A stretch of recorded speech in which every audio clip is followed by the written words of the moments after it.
Welcome to MissouriNet.com. It's time for our weekly visit with Jason West of MSHSAA.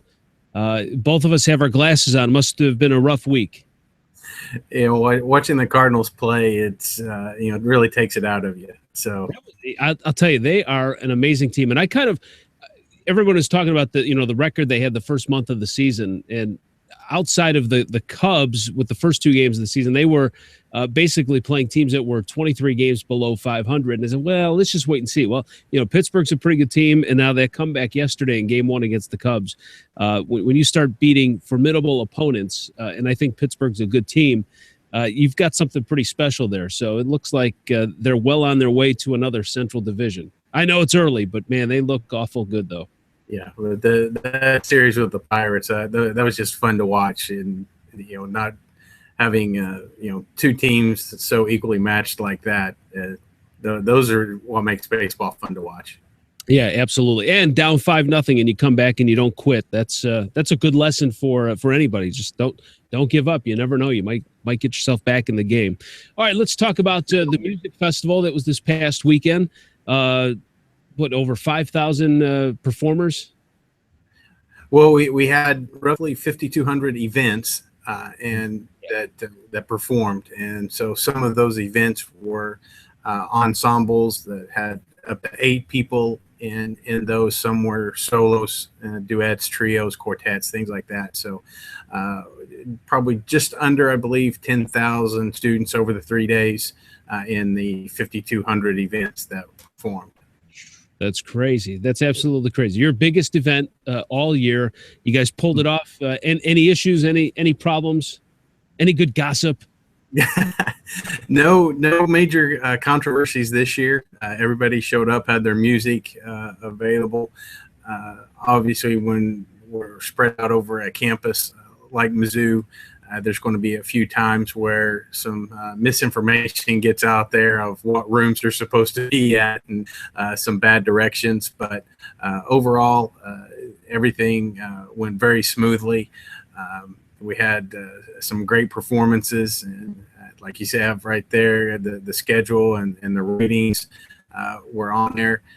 Weather was absolutely perfect. Had 3 great Chamber of Commerce days for people to enjoy the time outside and waiting on their performances and things like that. So overall, a very, very good festival this year. I'm going through this. I'm scrolling here on your website, MSHSAA.org, and I'm looking at this, and the thing that sticks out is, all right, here's one, for example. Let's just go. This is the category of flute and flute trio, and I'm assuming it starts at 8 in the morning. Is that what that 8 o'clock, that's the time, 8 in the morning? It goes till, yep. All right, last one goes till almost 5 o'clock at night. And the judge in this, Suzanne Strickland, I'm just amazed that they're able to keep all of this together and focus and be able to judge and listen to all of this and keep a good head amongst themselves. And it's incredible. Exactly. We do give them a little time there in the middle of the afternoon for a lunch break and recharge their batteries, if you will. But it's a well-oiled machine. Let me tell you, the students are there. They're prepared. When it's their time, they're right in there and perform. And the performance may only be 3 to 4 to maybe 5 minutes long. And so the judge has enough time to make any critiques on their sheet, and then they're done. But they move on and to the next performance that they have to give, which may be an hour and a half later. But yeah, the judges really, they earn their money at the music festival with the all-day affair. And I know that we try to treat officials and referees and sporting events, we try to treat them with respect, but that, listen, they're going to hear it from the fans. Does that ever happen at a music competition? Does the judge hand out a 2 and your groans? And actually it does. We have students that qualify for All-State through the Missouri Music Educators Association that get 3s at state. And so, they're upset. We've had instances where students have found judges on Facebook and kind of Facebook stalk the judge and why did you give me that rating? We've had students try to get a do-over, try to take a mulligan, if you will, and plead with the judge, hang out outside the room for any opening they can to please. I can't go home and tell my mom I got a 2. Please let me redo this. I can do better.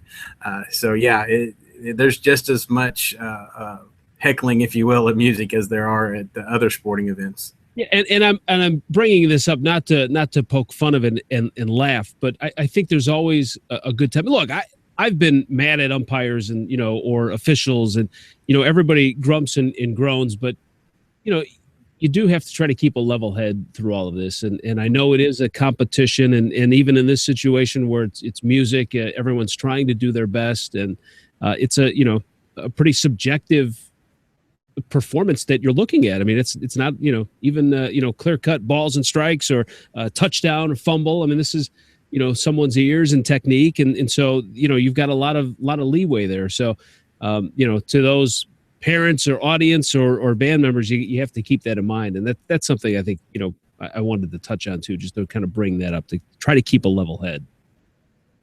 Right, it's very subjective, and just like last week with the speech and theater, those events are very subjective as well, and you have a 3-person judging panel that 2 of the 3 may agree on this is the first place event, and then that 3rd judge may, I thought 5 others were better. And so, 1-1-5, just like with the music, there are, judges that they listen for certain things and certain techniques that are used, and think that those would outrank other techniques. So it is based on someone's opinion, and sometimes you have to have those chats and have the students understand that their rating does not make them, that it's how you deal with those rankings and come back and with your next performance, and that sometimes we're pseudo therapists when we're selling the medals, but a 2 at state, you really earned something there. Sure, you wanted the 1, but you still have something to feel proud about with the 2, especially coming from a person whose band director told him never to tell him that he was their band director. Yeah. I mean, you got to keep it in perspective. So yeah, it's how you learn from it, what you take away from it. We're talking with Jason West, the communications director at MSHSAA. Now, this weekend coming up, you've got the Scholar Bowl, and perhaps one of the best dynasties in the state. Why don't you talk a little bit about that? Well, this is one of the activities that certainly people. We look at football and you see Webb City and Valley Catholic and Blue Springs and those names are synonymous with good teams, and you have your basketball traditions and things like that. But this is actually one of the activities where we have as close to a dynasty as we can get. Richland High School is made it back to state yet again. This is one of our relatively young activities, if you will, since MSHSAA has taken this over in the late 90s, and Richland's almost been here every year, and I believe they're gunning for number 19. It may be number 20 that they're looking for this year, but just about every year they've actually made it through the quarterfinals and the semifinals and into the championship match when they've made it to Columbia for this event. So they're a lot of fun to watch, especially for an event that for a lot of people may not be as much fun to watch. Yeah, take us through this event, because it does sound interesting. I mean, how does it play out? What's the format, and how do you arrive at a champion in a Scholar Bowl?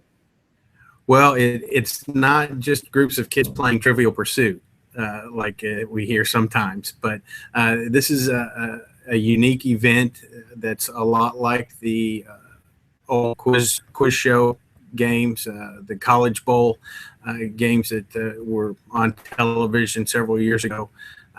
Teams of 4 participate. there's 4 periods where 2 of the 4 periods are toss-up questions worth 10 points apiece. And then 2 of the other periods are still toss-up questions, but then if you get the toss-up question, you also get 2 bonus questions. So it's a lot of fun, and especially when watching these students, they take this pretty seriously. This is their team and their activity, and they take onus in that. What's fun is to see some of the schools that this may be the first time coming to the state site, and they walk in the door and, oh wow, this is a big deal. And we like to hear those type things of, yeah, even Scholar Bowl is a big deal. Well, and I bet the pressure is unbelievable, because it's one thing to study and understand, but listen, I get nervous. You talk about Trivial Pursuit. I mean, I get nervous when you've got a group of people around you, and you ask one of those off the wall questions, and you draw a blank. I mean, you've got the pressure and the nerves thrown into it. I don't think people really, people probably, oh, the Scholar Bowl, but you think about it, that's a lot of pressure when you've got to recall information or know information, and you're on the spot, especially a toss-up question. Some of these students are simply amazing. The moderator may not even be able to finish the question, and they already know the answer to it. And you'll have teams that you can see have the one stud running back, but they're answering 30 to 40 questions a game, and it's just simply amazing to watch those guys work. I'd be yelling ringer and cheater. I'd be trying anything to trash talk, throw them off the game. There may have been some recruiting scandals that have been tried to be thrown out there, but none have come to fruition. Yeah. Oh, that's good stuff. All right. So where's the Scholar Bowl at then? Where's this held? This is on Mizzou's campus in Columbia, in the Memorial Union, and we'll have 3 rounds of pool play on Friday morning with classes 1 and 2, and then after lunch have the semifinals and the first and third place matches. They wrapped up about 4 o'clock, and then on Saturday we'll do everything over again with classes 3 and 4, with 3 rounds in the morning starting at 10 o'clock, and then the semifinals and trophy matches that afternoon. Well, I was thinking, like the music festival, very subjective. I mean, the answer is either right or wrong. There can't be much controversy, but you better make sure you plug in the little buzzers so there's no electrical issues. Exactly. The power outages are the worst thing, and there are you still have protest forms in Scholar Bowl too, because of different terminology and lingo, and no, that's what this means, and those type things. So power outages are what really downs Scholar Bowl. Yeah, well, that'll be interesting to see the results. And Rich, so 19 or 20 championships. That's incredible. Yeah, they have a phenomenal run going, and they reload every year. You think, oh well, they're down. No, every year they've got a new batch, and it's that school's tradition.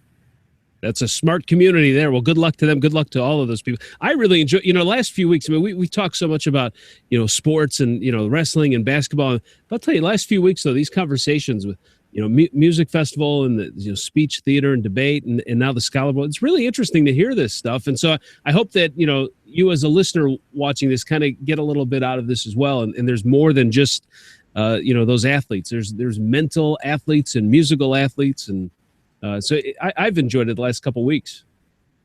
And that's the fun part about being an activities association.